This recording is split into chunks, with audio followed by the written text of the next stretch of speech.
Now, as we push through this, we can get pretty deep. This is going back to the book again. To a U.S. infantryman actively engaged in a losing effort, this shortage of reference material can be quite unsettling.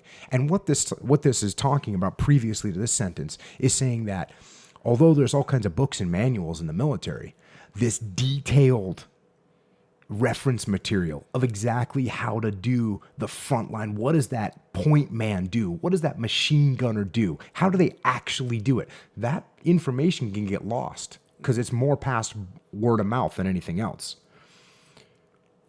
And it goes into talking about, believe it or not, Hackworth.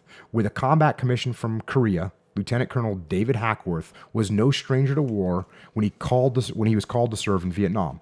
After 2 tours, he pointed out that the U.S. knowledge on small unit infantry tactics had not been significantly enhanced by the longest war in U.S. history, meaning Vietnam. And here's what Hackworth said.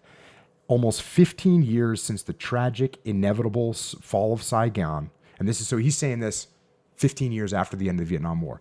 Almost 15 years since the tragic, inevitable fall of Saigon, there has been no major, honest post-mortem of the war.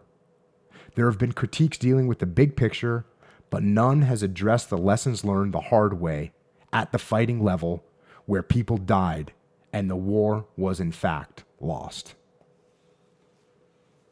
So all those lessons learned and all those, no one ever made an honest critique and dug down onto the battlefield to see what these guys could do.